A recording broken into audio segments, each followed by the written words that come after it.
All right, just one. Brave Wilderness.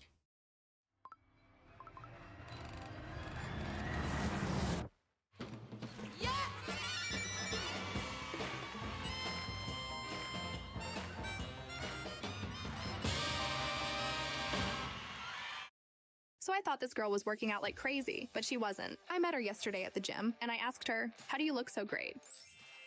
Dang, girl. All right, it's time to enter the sting zone with the Oh mud my dagger. God. On three. 1, 2, 3. That's it. Yeah. Oh, it's like stuck. It's stuck in. You rolling? All right. Just spotted a new wasp. New wasp unlocked. Let's go see if we can catch it.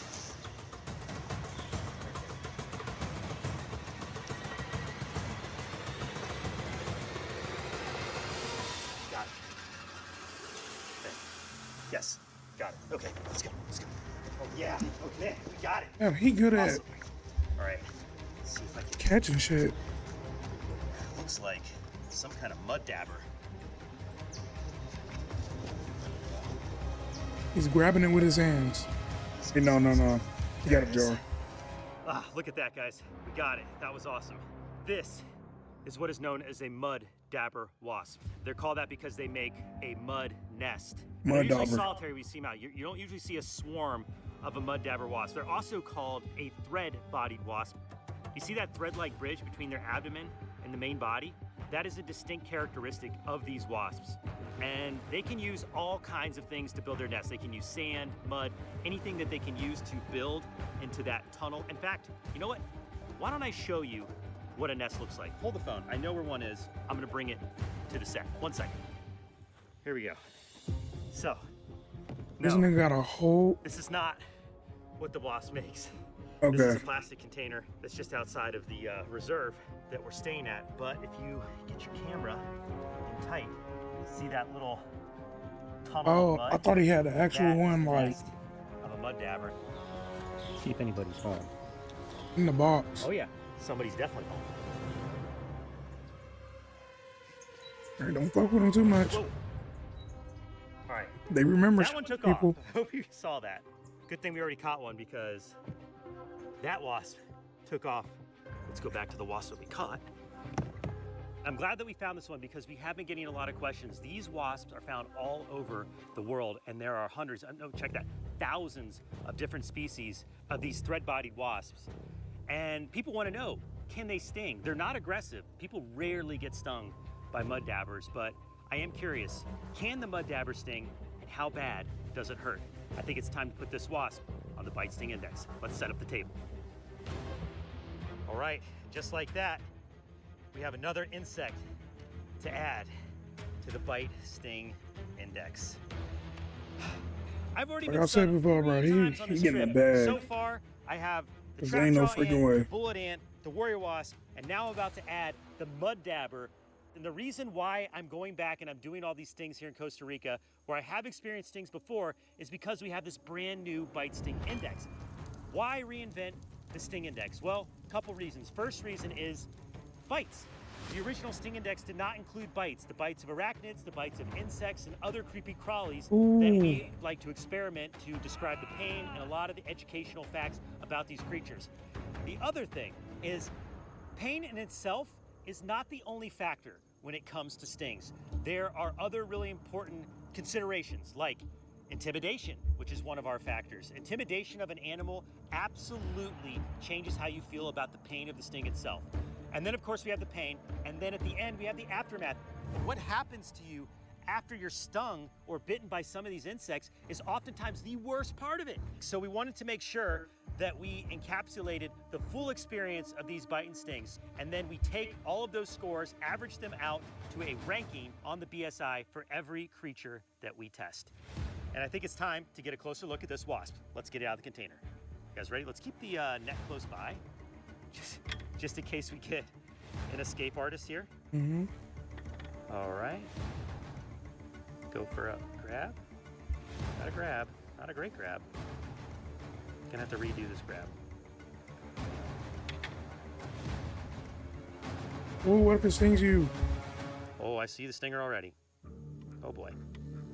This might not be good. This might be right, hang on. I gotta see if I can use this cord piece. Help me out here. There's no way you're not hurting it. There's no way you're not hurting it. I know they can, because it has that threaded abdomen, that threaded waist, it can really swing the stuff around. Make sure I have a good grip. Okay, good grip. Good grip. I think we can put the net away. That to the side. Off the table. Okay, getting my first really close look at this insect, this wasp. It is blackish brown in color. Its wings are more of a caramel hue. Has a little bit of yellow on the neck. Overall, very stealthy. I would give this a smallish size rating. Like, it's definitely sub-medium size for wasp. Not the smallest wasp, but like not quite a medium wasp. Intimidation factor is going to be tough on the score for this one. I'm not going to lie. Like, the intimidation factor of this wasp, just knowing what I know about mud dabbers and, you know, the fact that they're usually docile. These are not wasps that are going to antagonize you. They're not going to disturb you at lunch. They're just going to fly through and be on their way either back to their nest or out to hunt. A lot of these wasps do prey on spiders, so they can be a type of spider wasp, but they also eat nectar and other forms of sugar. Let's see if it's very, oh yeah, it wants to bite. It definitely wants to bite and sting. Getting it in the forceps, I definitely already saw it does have a stinger. I can confirm this is a stinging wasp. See that stinger fishing around? Ooh. Oh, he looks angry. And it's not a he, it's a she. Only female wasps can sting. And that's a good point, actually, Andrew, is that these stingers are modified egg-laying appendages, but they are connected to a venom sac that I can confirm that this one definitely has, because male wasps do not have stingers. You know what? Exploring all this uncharted wilderness reminds me of a brand new game Don't do I that. just started Don't do playing. that. Don't do that. Don't do that. Are you guys ready? Okay. Here we go. All right. It's time to enter the sting zone with the mud dabber. I'm getting a little nervous now, not gonna lie. Not many people get stung by these, and I've never been stung by one before, so here we go. Here goes nothing. On three. 1, 2, 3. Ooh. There's stingers out. That's in. Yeah. Got a sting. Oh, it's still in. It's still in. You see it? You see that stinger? Oh, it's like stuck. It's stuck in. Ooh. Yeah. Okay. I'm definitely feeling something. Oh yeah. It's heating up. It's heating up. Let me put the wasp back. More flower. Here we go. Good, great. All right. Got some swelling going. Describe the pain mark. Hot, local, and not that bad. I'll be honest with you guys. This could get worse. Mild to intermediate sting. Not gonna get a great score there, but let's see what this does over the next 24 hours. You don't have to wait. We're gonna skip ahead and show you a quick montage of the aftermath and then give you an official BSI rating for the Costa Rican mud dabber. For intimidation, the mud dabber looks like a menacing wasp, but it is slender and somewhat smaller than most wasps you typically see. But because it is a wasp, you have to assume that it's not going to be any fun to take a sting from. So for that, I give it a 3.5 out of 10. On pain factor, honestly, it's not that bad. And it's actually hard to think of a less painful sting I've ever taken. As soon as the pain started to build, it abruptly ended, almost in an instant, which is very uncommon for any species of flying wasp. So on the pain scale, I'm only gonna give it a 2 out of 10.